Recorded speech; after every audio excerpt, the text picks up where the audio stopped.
Good morning, coffee moaners. Good morning, good morning, good morning. How are we all? First of all, right at the get-go, let's sing a happy birthday, or everyone sing happy birthday to lovely Ellery. You're 55 today. Wow, Ellery, congratulations. For those of you listening on podcast, Ellery is one of our regular long-term followers and subscribers and family friends. So everyone in the room wishing Ellery a fantastic happy birthday. So good morning, everyone. Welcome to Coffee Moaning. Another day where I've already been snagged in the car this morning by Jared Kushner, of all people. Oh my God, as if things couldn't get any worse. We now have Jared Kushner telling us how he's going to chop up the Gaza Strip. So what are we going to be talking about today, guys? We're going to be talking about the UK are sending troops to Israel to manage Gaza. That's one of our topics. We're going to be looking at touching upon the grooming inquiry, where a handful of the women involved in the grooming inquiry have not resigned, but they've left. They've stopped being part of it because they're not happy with the way it's going. We've also we're not wishing to kind of over egg the omelette or go on about it too much, but the intelligence that West Midlands Police received and were acting upon has been revealed in a piece in The Guardian. And I just thought it would be quite interesting and revealing to share that with you.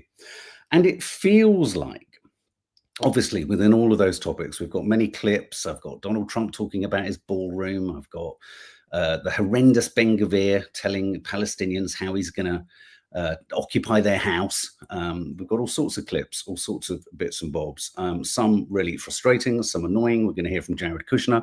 And right at the end, I've got another little Tommy Robinson moment, because I think we all enjoyed him with his big microphone, didn't we? Well, we've got another moment, another really odd moment with Tommy Robinson at the end. So stay tuned. But also, I think it's an important day to talk about, formally, the interstellar object, which is called 3I Atlas. 3I/Atlas. So we're going to talk about that too, because there's kind of news around that. That story is kind of evolving. But look, I can see from the chat room already, Ellery, I'm hoping you're feeling very, very loved, well loved by the community. You're a much valued member of this community, so thank you. Tara, how is everyone? How are you all? Tara Bashir says, was listening to Polanski, I presume you mean Zach. He was stating what Israel, a democracy, had done to people on the flotilla, and then they cut the interview short as they ran out of time. They always do run out of time. I think Zach Polanski makes a good point. I saw him being interviewed somewhere else where he said something along the lines of, sometimes when I'm asked a question, the answer isn't sound biteable. And this is a problem, because the news flow and the news outlets demand to get, to get sort of brevity of speech so that they can grab your attention. And sometimes, hi Jill, sometimes you just have to listen to the second sentence. I think we all want to think we know everything on one sentence. And I think Zach Polanski hopefully will be able to encourage us all to listen to one sentence and then a second. But then it requires the media to do that. So you're good, Jill Taylor. I'm feeling a bit of a low hum, says Gabrielle, coming mentally. Don't know if it's this time. Well, that's funny you should say that. I've got a mental health download landing later. It's an electric one. It's one of highs and one of lows. I had a really bad day yesterday. Hi, Farida. Hi, everyone. Hi. I do think there is something in the atmosphere. I do think there is something going around. Almost everyone I'm talking to, everyone, the kids, Nads, everyone is saying, everyone feels a little bit like something strange is going on. I mean, not literally. I'm not suggesting there's literally, but maybe there is. Maybe there is something literally strange going on. Who knows? I'm just going to have a cup of coffee. Oh, down the hatch. Thank you very much. Okay, so let's talk about. Well, I think we should start with the grooming gangs inquiry. It's on the front of the Guardian. It's on the front of the Independent, or at the top of the front of the Guardian, the Independent. And this is the story that grooming survivors have left the inquiry because they're accusing ministers of trying to water down the inquiry despite reassurances. We had a lot, there's a sort of long history, or there's been a sort of long running story regarding the grooming gangs. in the north of Britain, the kind of the ethnic mix and the ethnic hue on some of those grooming gangs, and the feeling that's coming out from some of these survivors. Some of them were being interviewed on LBC yesterday. The grooming gangs have accused the UK government of attempting to manipulate them into broadening the national inquiry to include other forms of sexual abuse. The four abuse survivors who've resigned from the grooming gang inquiry suspect that the government is attempting to deflect focus away from Labour-led councils and wishes to impose a government-friendly chair and wishes to avoid raising questions over the ethnicity of the perpetrators, many of whom were men of Pakistani descent. The reason I think this is a really tricky story and a really tricky topic is that the topic of the Pakistani grooming gangs has definitely been politicized and taken advantage of, I think, by certain parties. We've talked before about how, yes, the focus here is on those specific gangs and the specificities of the ethnicity and the religious and cultural aspect to it. You can't ignore that. And I think the worry here is this is that kind of culture war kind of moment, isn't there? Where, you know, the people who get lost in this are the victims. On the one hand, on the right, you've got people wanting to say there's a two-tier justice system. You know, certain ethnic groups are protected or hidden or looked after in a way that, say, I mean, I can't believe we're talking about the kind of comparative behavioral treatment of different types of grooming gangs, but you know, so there's a suggestion that the authorities involved, some of the police authorities and council authorities involved with these Pakistani grooming gangs, were trying to kind of massage the truth in order to not be seen to be racist, or in order to not be seen to be saying it's specifically an ethnic problem. The thing I want to say is this: we've said it before. Many grooming gangs exist in this country, and in certain areas where there's a certain concentration of a certain ethnic mix or group, you will have a concentration of that kind of behavior there. The behavior, unfortunately, is a male skewing behavior rather than simply an ethnicity skewing behavior. And I think that's the part of it that I get frustrated about. Now, I think, again, these four abuse survivors have also said that apparently the government are telling them they can't talk to each other, or they can't converse with each other, or they can't share their experiences of going through the inquiry, which seems curious and odd. I do think there will be an agenda within the Labour Party where they are trying to, in a sense, protect any Labour-run councils who were being potentially, you know, politically correct, or, you know, massaging the facts or not revealing the truth of the situation for fear of being seen to be something that they don't want to be seen to be. And here's the thing: I think the truth of the grooming gangs kind of crisis, if you like. What's that? The problem here is the victims, sorry, me too, is the victims are tarring every expert just because they have a policing of social care experience. Who better to be part of an inquiry? Yeah, I get you. I mean, I think the problem here is that there are arguments to be had on both sides. You shouldn't go light and you shouldn't be tentative around the ethnic truths of some of these grooming gangs. Neither should you emphasize that it's a culturally specific problem. But equally, what you shouldn't do is try and protect other Labour kind of, you know, officials or councils or anything like that. Because once again, I do think that the victims, a little bit like with the Epstein case, the victims literally sit at the bottom of the pile, whilst everyone else above them is playing political, cultural football with it. It's not to say, as I said, I mean, this is the weird thing. So the grooming gangs, the Pakistani grooming gangs that were happening in a principally heavily Pakistani populated community and neighborhood and community. What I'd be interested to know is, where are the studies on where the majority of other grooming gangs are happening? And are they happening in white neighborhoods and in white communities, et cetera, et cetera? So I think the danger is connecting by extension, which I think is what some parties like Reform and the Tories and people who are manipulating this story want to suggest, is that all Pakistani men are kind of suspicious in a sense. They want to create that idea. Men, not all men, Victoria Moore says, are the problem, no matter what ethnicity. That for me is the thing.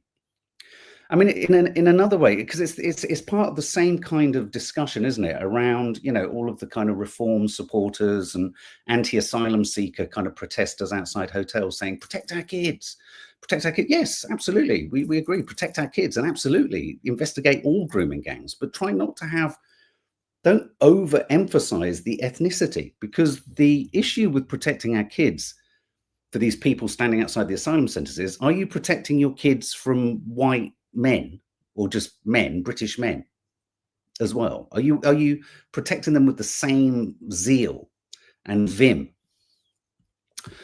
Some victims want people to chair the inquiry who have no policing or social care experience. That makes no sense. The inquiry has to be held, has to be able to ask knowledgeable questions. But can you understand though, Michu? I get you. You need experts and you need people with experience in policing and social care. But when you've been failed by the policing system and the social care system, I think we can be. I think the abuse survivors can be forgiven for not trusting it. I think rather than I get what you're saying, Richard, rather than the kind of nitty gritty, crossing the T's, dotting the I's, administrative rightness of who's conducting the inquiry, I think we have to kind of also understand that on an emotional level, on a trust level, the trust of the social services and the trust of the policing services will have literally vaporized for these victims, right?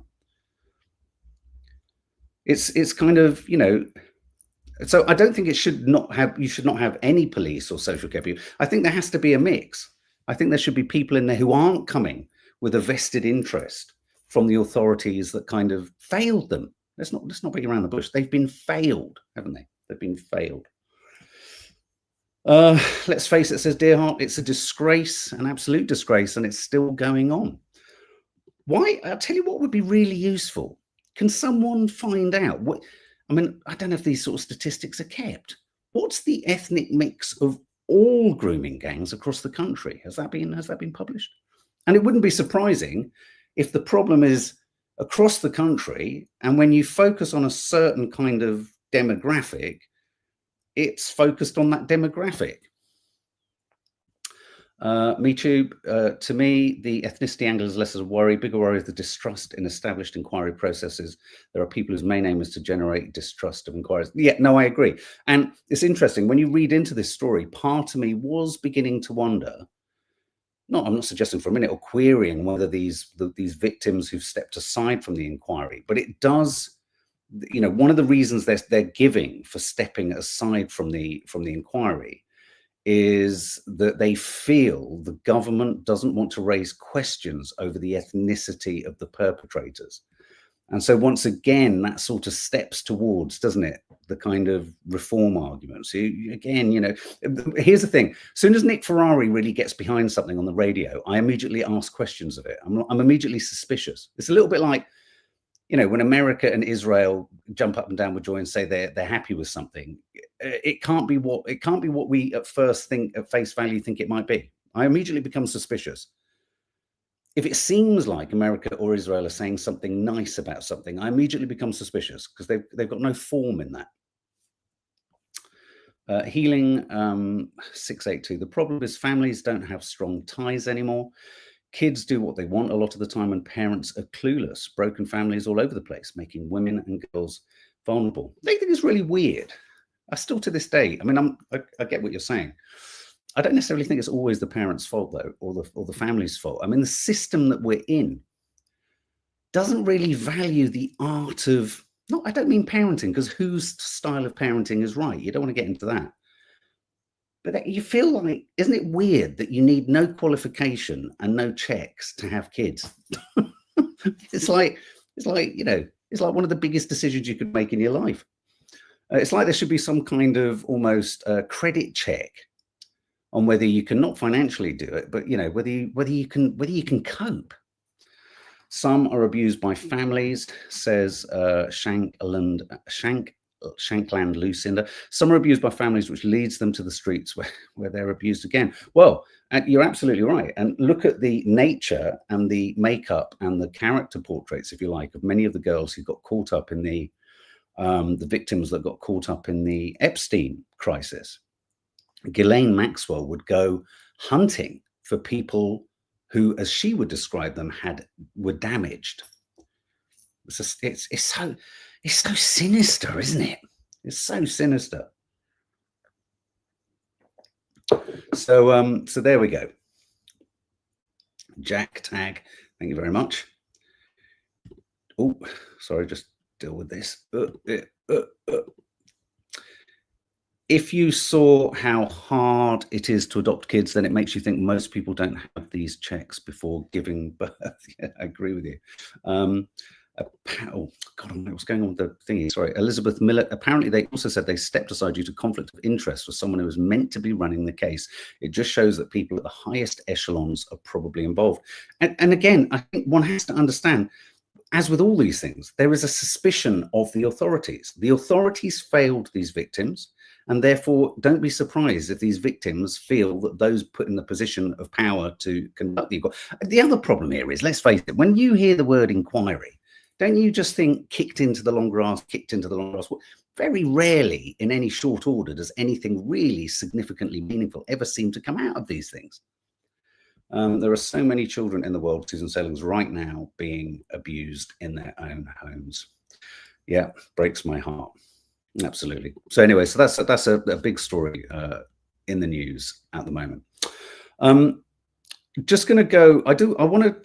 We're going to the Gaza ceasefire. We're going to go to Jared Kushner, JD Vance heading over to Israel to kind of check in with their buddies and make sure that they can manage the phase 1 and bring in phase 2 of the ceasefire and basically chop up the Gaza Strip.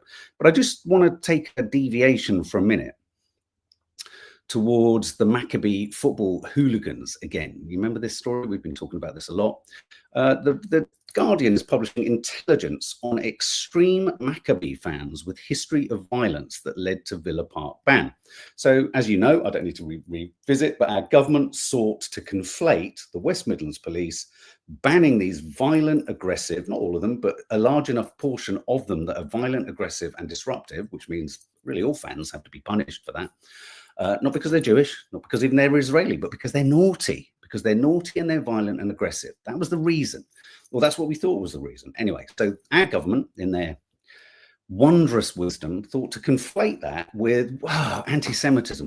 We're having to do. We can't guarantee their safety. It's all because of anti-Semitism, and that anti-Semitism is all being caused by all the peace protesters and the cumulative effect of protesting for the end of a genocide and protesting and demonstrating for Palestinians to have freedom and not have their country chopped up in a colonial fashion.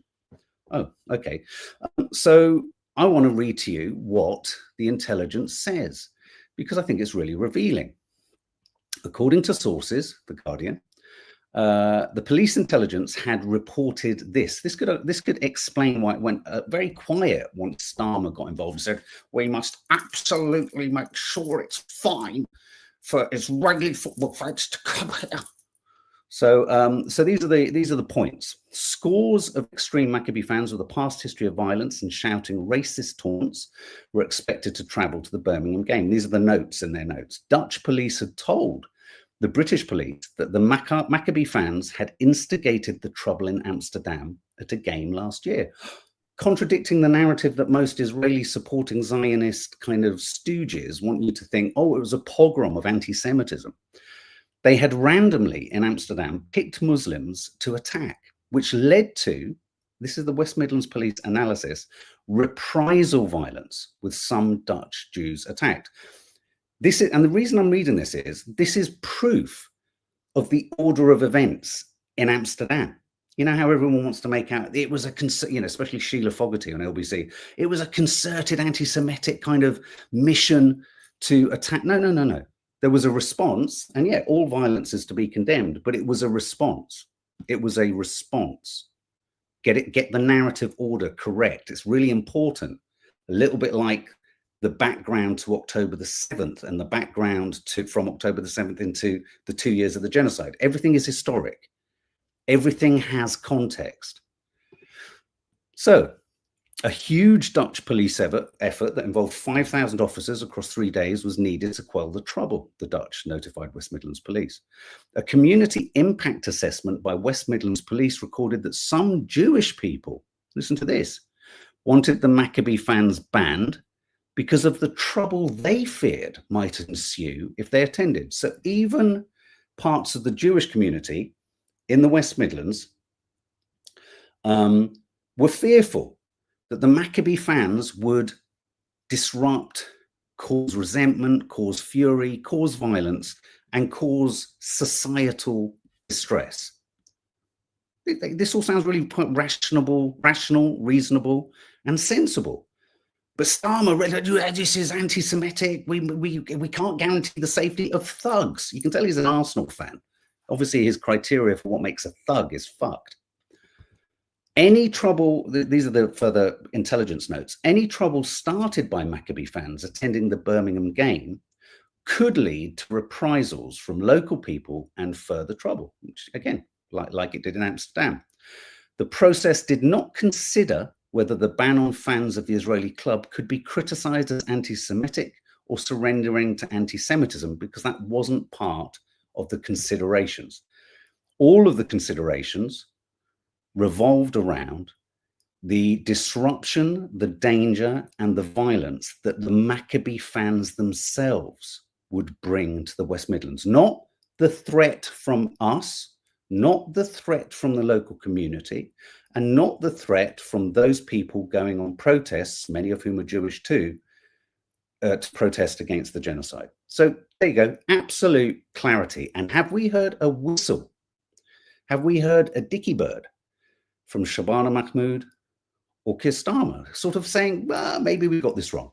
Maybe we were a little bit too quick to conflate the cumulative effect of anti-genocide protests with a creation of anti-Semitism, especially when the anti-Semitism wasn't even there and wasn't a consideration and wasn't a worry. And even Jewish people in the West Midlands community were like, please don't let the Maccabi fans come here.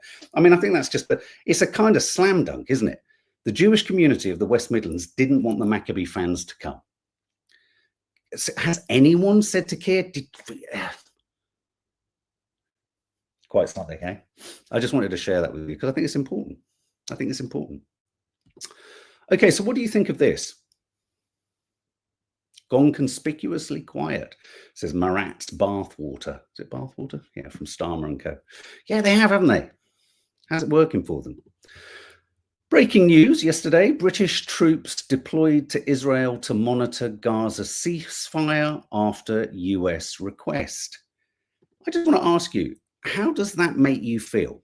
How do you read that?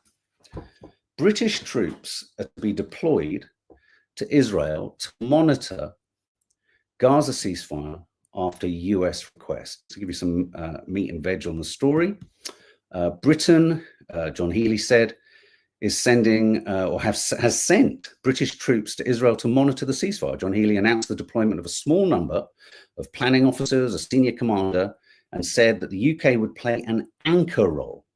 10 days ago, Foreign Secretary Yvette Cooper said the UK had no plans to send soldiers to Gaza. Now, the problem I have with this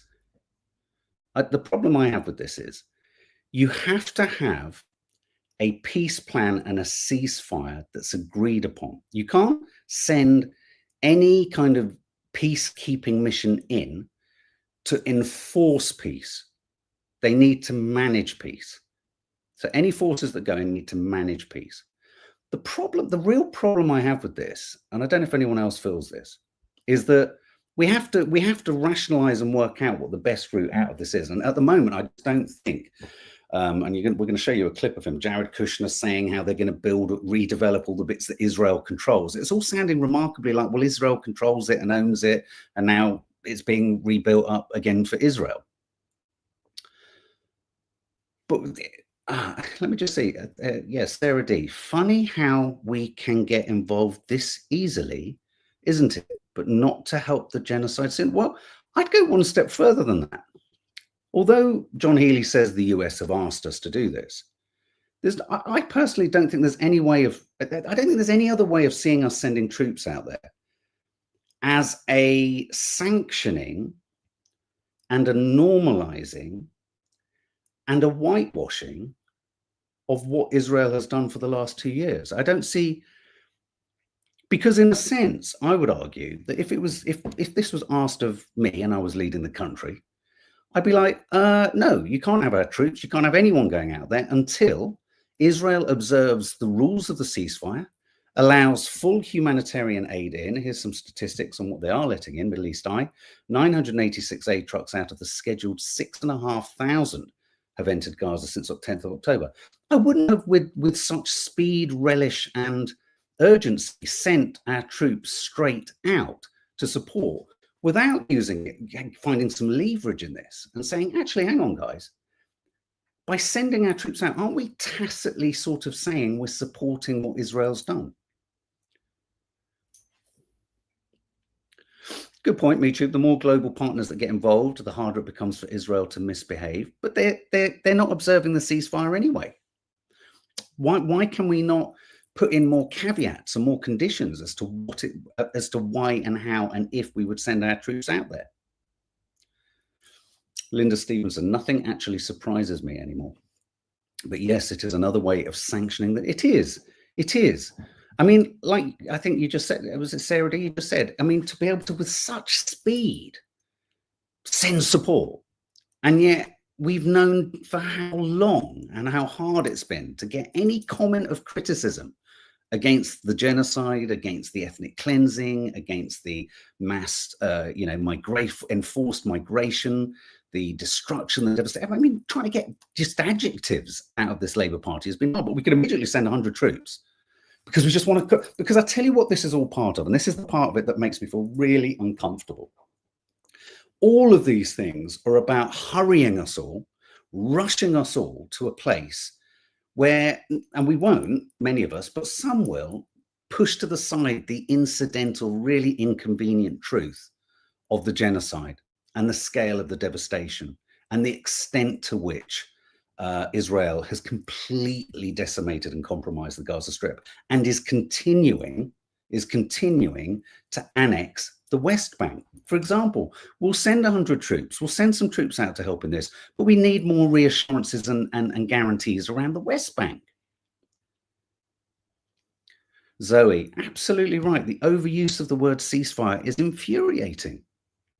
It's just not happening. Look at the statistics once again. That's part of the ceasefire. That's allowing 986 aid trucks in when you're supposed to have allowed in 6,500 is still part of ethnic cleansing and committing war crimes. But it's just become normalized now. And in fact, not only normalized, but we'll actually send 100 troops out to make sure that we can make the whole mopping up process easier. I mean, that's what it's about. I get what you're saying, Michu, the more countries. I don't necessarily agree that the more countries that are involved will hold Israel back. I think Israel knows they've reached the end of the road. And so there's virtually no other fucking buildings to destroy. Let's just pause on that. And we said this about a year ago when the devastation was that bad then.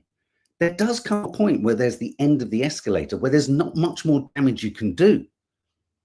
But what you can do is then control the rehabilitation and the reconstruction. And that's exactly what's happening. And that's exactly what sending our troops to support this so-called ceasefire are part of. We can send them out for this, but we couldn't do anything for the flotilla, humanitarian aid providers. We couldn't even make a statement to support them. The contrast is so stark. It's so stark. And in other news, Al Jazeera uncovered the identities of the soldiers who killed Hind Rajab, her family, and the paramedics who came to save her. Major Sean Glass of the Vampire Company gave the order to fire, and the Israeli-Argentine soldier Itay Shurkikov pulled the trigger. So hopefully the ICC will get involved in that too. So let's have a listen to, this is JD Vance being asked a question by Sky News. Sky News. Vice President Vance, if I may ask, firstly, a quick one is, Did you come here because you thought Israel massively overreacted to the killing of its 2 soldiers? And secondly, following the reaction to this plan, do you now believe it is feasible to have a governance structure for Gaza that does not include strong Palestinian voices? Well, so on the first question, no. My visit had nothing to do with events of the past 48 hours. We had actually tried to plan this visit, frankly, months ago, and now we thought this would be a good time to do it. It ended up working out. As you know, sometimes calendars are difficult, especially when you're the Vice President of the United States. But I wanted to come. I wanted to check in on things. I wanted to, talk to the troops who are working very hard to coordinate this massive relief effort. And I wanted to just see how things were going and put some eyes on it so I could call the President of the United States and actually, it's one thing to read about it. It's one thing to talk with Jared and Steve on the phone about what's going on the ground. It's another thing to actually shake somebody's hand, to look them in the eye and to understand what are the challenges, what are the things they need from me. I mean, I heard from relatively junior troops very simple things that would make their lives easier that I'm going to take back to Washington and hopefully help them with. That's why you do a visit like this, not because of anything that's happening on the ground. On your question about what is the ultimate, authority in Gaza look like, I don't know the answer to that question. And I think what's so cool, what's so amazing about what these guys have done is that we're creating a governance structure that is very flexible to what happens on the ground in the future. We need to reconstitute Gaza. We need to reconstruct Gaza. We need to make sure that both the Palestinians living in Gaza, but also the Israelis are able to live in some measure of security and stability. We're doing all those things simultaneously. And then I think once we've got to a point where both the Gazans and our Israeli friends can have some measure of security, then we'll worry about what the long-term governance of Gaza is. Let's focus on security, rebuilding, giving people some food and medicine. If we get to the point where we're arguing exactly what the governance structure in Gaza is long-term, then we should pat ourselves on the back. That's a very good problem to have, but I won't anticipate that problem before we actually have it. It's all verbiage, cool and amazing, he says. It's cool and amazing. At the end of the day, what you have to understand is, forget the Hamas thing. You've got Palestinians who have nothing. They have absolutely nothing. And Hamas has been the rationale and the reason for making sure that the Palestinians have nothing. So we heard Jared Kushner yesterday saying, oh my God, it's just so sad watching them walk through the rubble and trying to find their homes, and there are no homes. So the Gaza Strip has been decimated.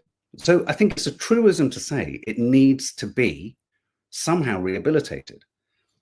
And it's easy at the point that it's been destroyed for people like J.D. Vance, for people like Jared Kushner, now for all of the West, Starmer, Blair, everyone, to say that the next best thing to happen has to be a rebuild. Because, of course, that's an absolutely logical thing. And that's the strategy here. That's why they've got us to this point. And that's why I disagree in a weird way, Mitra, with you, that I think Israel, even though you've still got Ben-Gvir gibbering away like an idiot at the margin, I think in a weird way, I think Israel will and have and are going to really bed into this now, because the damage has been done. You can't really do much more damage than Israel has done to Gaza. No one is still talking about the West Bank. So that's still going on. The land grab, the annexation is hideous. It's horrific. It's violent. It's genocidal and it's ethnic cleansing. But no one's got an appetite to talk about that. There's no more damage that can actually really be done to Gaza. And so you've got some soldiers, some of Hamas holding out there. And that's still a really useful bargaining chip for Vance, Trump, the West, and Israel to argue that they can only rehabilitate and reconstruct the bits that they can control, because they can't really do that bit. So in a sense, what's happened here is, and I'll show you the map without playing thingy. Look at this map. So in a sense, look at that, the yellow bit. So that whole section there is Gaza at the bottom of the screen. The yellow bit is what Israel controls. So in a sense, what we could end up coming out of this with is an even more diminished Gaza Strip, with Israel having encircled it and taken yet more. Do you get me? And all of that section in yellow, as Jared is about to say, is the only part of Gaza that they're going to rehabilitate, unless they can get the rest of it. I mean, this is the part of it that's so sinister. This is so sinister. There's no more destruction that can be done. There's no more damage that can be done. They can't really float the idea of literally squeezing all the Palestinians out. But what they can do is push them into a smaller, tighter space, take control of 58% of the country, only develop and build that, making the contrast between the Palestinians in the tiny, tiny bit that's left of Gaza versus the wealth that is inevitably going to spill into the bit that Israel now owns. And what they're able to do all the way through this is, well, this is the only thing we can do. This is the best next step. They've known this all the way along, that there will come a point where even people who are protesting and pushing against the Israeli kind of regime and everything have to at some point go, yes, but we need things to be better for the Palestinians. Of course we do. But it's the Israelis and the Americans who've made it so bad. It's astonishing. It's an astonishing sleight of hand. Because everyone, I mean, so many people, I was just talking to Dina a minute ago, there are so many people who were not engaged, but maybe thought, God, this seems really fucking unfair on the Palestinians, who just now can flip over to, oh, well, okay, this has got to be the best solution now. And that's what I mean by sanctioning, whitewashing, and normalizing a genocide that's happened for the last 2 years and is actually still going on. Because as you constrict and constrain the remaining Palestinians in the tiniest space of Gaza, still using the premise of Hamas to do that, you're still committing the genocide. It's so horrible. This is so, and it's so, unfortunately, it's so clever. It's so clever and it's so strategized and it's so considered, and this is exactly as it's always been. The major fly in the ointment, as you're right to say, Michu, was they needed at some point and at the right moment to restrain Israel. And unfortunately, and I don't mean unfortunately as in you don't want them to keep bombing, I think what's happening here is they have restrained Israel. Israel are now kind of, however much they chomp at the bit to want to hurt more. But the thing about that is they're just turning their attention to the West Bank. Everything they've wanted is happening. 58% of Gaza already. That will become the new norm. And the West Bank is being annexed as we speak. I mean, it's hard to say we failed, because what you need to be protesting and what we need to be activisting against is against the apartheid, against the oppression, against the occupation, and to never forget. If we needed to talk about never forgetting after World War II, we have to keep talking about never forgetting this. It only happened fucking 2 days ago. We can't have such selective amnesia, but can you not feel the way in which the Western governments and the world's governments, the Gulf governments, even leaders of the UAE, they're all wanting to kind of put an anesthetic jab into our necks so that we're not so passionate about it anymore. And that we kind of almost kind of go, well, this is the next best, that given the situation Israel has given us, this has to be the next best solution. It's horrible. Really, really horrible. This is Jared on it. And no reconstruction funds will be going into areas that Hamas still controls. And as far as the demilitarization goes, once the ISF is up, there needs to be a security force that they can feel safe from, that in order for it to be the transition to be complete. So that needs to happen. There are considerations being happening now in the area that the IDF controls, as long as that can be secured, to start the construction as a new Gaza, in order to give the Palestinians living in Gaza a place to go, a place to get jobs, a place to live. So that's one of the many things being considered. Right now, again, there's been several work streams that have occurred over the last years. Those are all being synthesized and updated here at the center, and then they'll go before President Trump and the Board of Peace to get recommendations on what. All right, shut up. I mean, UAE, United Arab Emirates, has already said it will normalize relationships with Israel to change the atmosphere in the region. It's really difficult thing to say without disincentivizing people. I hate to say it, Gaza, in terms of the land, is lost. It's happened. It's happening. And I just think we all have to keep holding to account the absolute snakes in our government, in our leaders, world leaders, in the other Arab nations, and obviously in Israel, the Israeli government and Israeli kind of representatives and those promoting the Israeli mission for a greater Israel. We just have to keep holding a mirror to their faces. We have to keep holding a mirror to their faces, because if now the UAE, if the Gulf states are now going, oh, all right, well, we'll make Israel feel a bit better about it. That's what we're doing. And I see that within us sending 100 troops out there. So depressing, so depressing. Sometimes it's in the simplest of footage or images or clips that you get a real sense of the true horror of things. This is a West Bankian Palestinian old man with a stick standing on the edge of a road about to cross, and then the IDF drive past, and see what they do.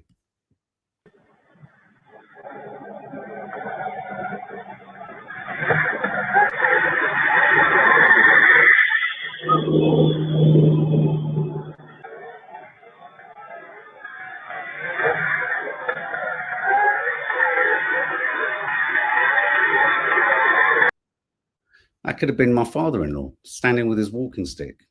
The IDF don't even slow down. They just drive past and take his stick. The humiliation of the Palestinians, the apartheid, the occupation, the oppression, the constant racism, the white supremacist colonialism.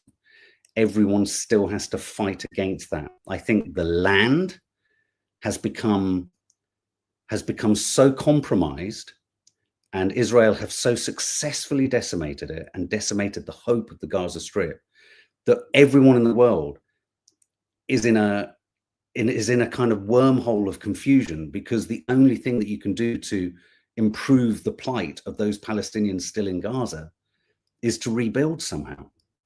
And that's where they've got us all by the short and curlies. That's where they got the Palestinians by the short and curlies. It's horrible. Talk about grooming. Talk about grooming and gaslighting the world. Israel, America, and Britain have gaslit and groomed the world, and are still trying to. So just don't let the grooming succeed.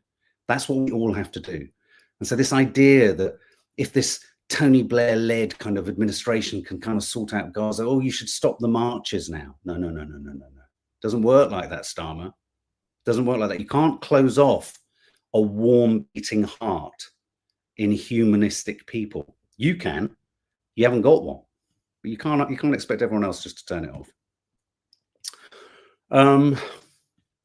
Okay, let's talk about final 10 minutes. Let's talk about who has in any way been engaged in this interstellar object that is currently hurtling through, or hurtling past the back of the sun at the moment. It's called 3I Atlas. It's named after 3I is the third interstellar object to pass through our solar system, or come into our solar system. There was Oumuamua a couple of years ago, or several years ago, and there was another one called Borisov, I think. Anyway, this is called 3I Atlas. It's a massive comet. NASA would say it's a massive comet. Most of the kind of established mainstream space agencies are calling it it's just an interstellar comet. It's a comet, and it just has slightly different makeup, and it's odd. But it's kind of on a strange trajectory. It's emitting odd metal and odd kind of chemicals that most comets don't. And some pharmacists, some astronomers, physicists, etc. Certainly one, Avi Loeb, who's at Harvard, who is a Harvard astronomer, believe that he's not saying it is extraterrestrial, and he's not saying it is alien tech, but he says there are enough anomalies with it for us to be concerned. Now, the reason I decided to kind of talk about this today is because over the last sort of 24 hours or so, I'm just going to show you some sort of heat images that have been taken of. This is the 3I Atlas thing that's been taken by a few cameras, not enough. That's an image of it hurtling through space. This is an image that looks at the kind of metal that's being kind of emitted from it. It's very small in the sky, but anyway, this is the news that's potentially significant. NASA quietly activates planetary defense network for 3I Atlas without saying a word. This is the idea that the Minor Planet Center, which has kind of relationship with NASA, has issued an internal bulletin and basically says that the interstellar object 3I Atlas is now needs to be monitored and needs to be sort of followed and analyzed. And that means that they've kind of enrolled what they call a planetary defense level observation campaign. Again, this doesn't mean it's now. A lot of people think when they hear comet, they're going to go, "Is it going to hit Earth?" I don't think. No, it's not on a trajectory to hit Earth. It's not that's not the issue yet. And at the moment, it's behind the sun. Some issues. I just want to read to you the anomalies that this astronomer or this scientist at Harvard says. So these are the things that make it slightly unusual and different to other comets and other even interstellar objects. And this is a list. There are 8 anomalies. Number 1, the trajectory is aligned to within 5 degrees of the ecliptic plane of the planets around the sun. What that means is it's coming in at such an unusual angle in relationship to us and all of the planets in our solar system. It's coming in at a very unusual, unexpected, and rare angle into and past our planets. It's also on a trajectory that has already taken it close to Mars. It's at its closest to us now, or in the next kind of 8 days. I think on the 29th of October is when it will be closest to us, but it would also still be behind the sun, or just coming back from behind the sun. And this scientist says it's odd that when it's closest to us, we are unable to observe it due to the sun. What are your instincts, Reese, on this one? Are our instincts the same? So he says that's a strange anomaly. So the anomaly is it's coming in at a curious angle. It's coming close to Mars to explore Mars, maybe. It's coming close to us, but given that there are people, us here on us, we can't watch it. Could it be watching us? It's also going to come close to, I think, Venus and Jupiter. Let me just find, have I got one of the images of it? No, I haven't got an image of its route. Here are some of the other ones. So its trajectory is odd. Here's the odd one. It has a sunward anti-tail. That's not an optical illusion. This is the idea that, you know, you think of a comet, don't you? You think of a long tail. I always think of like a sperm.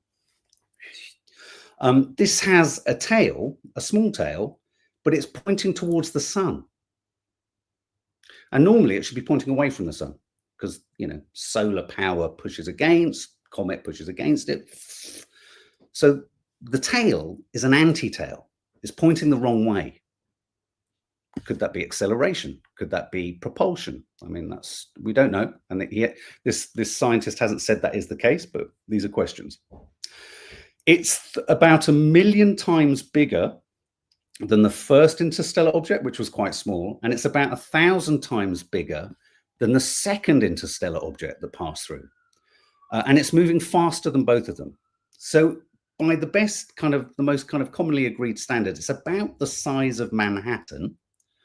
And it's moving much, much faster than the previous 2 interstellar objects that passed through our solar system. These are just the list of anomalies. The arrival time of 3I Atlas on this strange trajectory allows it to pass close to Mars, close to Venus, close to Jupiter, and also close to Earth, but as I've just said, closest to Earth when we can't look at it. Weird. The gas plume around 3I Atlas, so the comet tail is which way it's going in the wrong direction. The plume around it has much more nickel, the metal nickel, than iron. And this is really significant because usually, this is what this astronomer is saying, the concentration of nickel coming off this object, this is important, is usually the concentration of nickel you would have in manufactured metal or a manufactured object. In the natural world, as we understand it, even in interstellar terms, nickel comes with iron unless it's been manufactured and made into something. And this is emitting an enormously high proportion of nickel with virtually no iron, which in our terms on Earth, if that was happening on Earth, we'd be like, oh, someone's made that. Okay. You're right. It's not the only comet to have had an anti-tail. No, it's not. But I think alongside all these other anomalies, it's what's kind of causing interest. The other one is the gas plume of 3I Atlas also contains 4% water by mass. It showed extreme negative polarization, which I don't really understand what that means, but it's unprecedented for known comets. And it's arriving, oh, this is the other one. This scientist has discovered that it's also arriving from the same direction that in the 1970s, the wow signal, there was a kind of sound that came from a certain part of the space in 1977. The reason it's called the wow signal is the guy who recorded the sound wrote wow on his notes, literally, the wow signal. And he says that where this is coming from is, relatively speaking, quite close to where that wow signal came from. In the last couple of days, a lot of kind of amateur astronomers are trying to get shots on this. They think of NASA as the mainstream, just for a moment, think of NASA as the mainstream media, and think of independent astronomers who obviously don't have the money or the telescopes or the kit to do exactly the same job. It's like independent media versus mainstream media. And there's a lot of chatter and a lot of feeling, again, a lot of it's speculative, that NASA isn't giving us the full kind of story. They've been sluggish in getting images out to us. They gave one image, which came from the high-rise Mars Explorer, which kind of, it looked like a cigar, but that was more the kind of time lapse of it moving. So there's a feeling that NASA are going slow. Let me give you this detail, though. The most telling detail about space agencies around the world not giving any information, because the feeling is that if all the space agencies in the world aren't kind of telling us loads of stuff about what even if it's not extraterrestrial, it's interesting. It's only the third interstellar object ever. That's the bit that gets me, is we should be interested in it anyway. Elon Musk has said nothing. It's a bit strange. NASA has virtually said nothing. There are images that we are due to get still that haven't been released, and most telling of all is that the Chinese space authorities, who are usually really keen to kind of beat Western space agencies to the story, are likewise being really mum's the word on this. So there's a sense and a feeling that potentially too many space agencies on the planet are being a bit tight-lipped about this and not sharing as much as maybe they should. Which is why this story that potentially NASA or this organization, the Minor Planet Center or whatever it's called, issuing this kind of let's all monitor it now is quite significant. So where is it now? It's behind the sun. What are we looking for? Around October 28th, 29th, there will probably be a lot of news about it, regardless of whether NASA and space agencies are telling us anything, because amateur astronomers will be able to see it coming from behind the sun. That day, I think it's the 28th or 29th of October, is the day when we will know whether it going behind the sun, if its course has changed at all as it comes back around from the sun, and if it hasn't been destroyed by the strength of the sun, because the sun is emitting all these corona things. If it appears, that doesn't necessarily mean it's all over, but if it appears, it means it's kind of survived a lot of kind of solar action. But if its course changes, we're all in trouble. Well, we're not all in trouble, but we all need to worry. It needs to become something of high significance. Some are obviously suggesting that there's a connection between Hegseth calling all those troops together. Yes, he was talking about beardo, weirdos, and all the rest of it, but could there have been another reason for that? Yeah, I mean, the whole it only being nickel made and no iron, it could be that it comes from a completely different kind of place of different rocks and different things. So I'm not suggesting, it's not a guarantee that this is anything, but there are enough anomalies about it that regardless of whether it's alien tech, extraterrestrial or not, the kind of tight-lippedness and refusal of so many major space authorities, specialists like Elon Musk to say anything about this is not only odd, it's kind of, I think, it's irresponsible. Of course, if it's changed its course, if it hasn't broken up, and if it has changed its course and it's coming, yeah, we're into uncharted territory. And it's there, it is out there. I mean, lots of astronomers have seen it. This isn't that, I know there's the blue beam idea that they're going to create this mythical sense of something. I mean, at the moment, they're not going on about it. If there was blue beam, they'd be going, oh yeah, it's a real fucking worry. So, no, they don't have the equipment SpaceX Mewtwo, but Elon Musk has said nothing. It seems odd for a man whose life is about space exploration to say nothing about this. So on that note, I'm going to sign off. share your thoughts. We'll keep you posted. And obviously, October 28th, 29th, this astronomer actually said, make sure you have your holidays done. Go on holiday before October the 29th, because the financial markets will crash if it comes around the sun and it's anything other than what we hope it is. I mean, the best result is that it's just completely obliterated and it doesn't appear. But if it doesn't appear, what if it's stopped? Anyway. All right, guys, have a good day. Hit the subscribe, hit the notification bell. And who knows? We might not be here in another 10 days.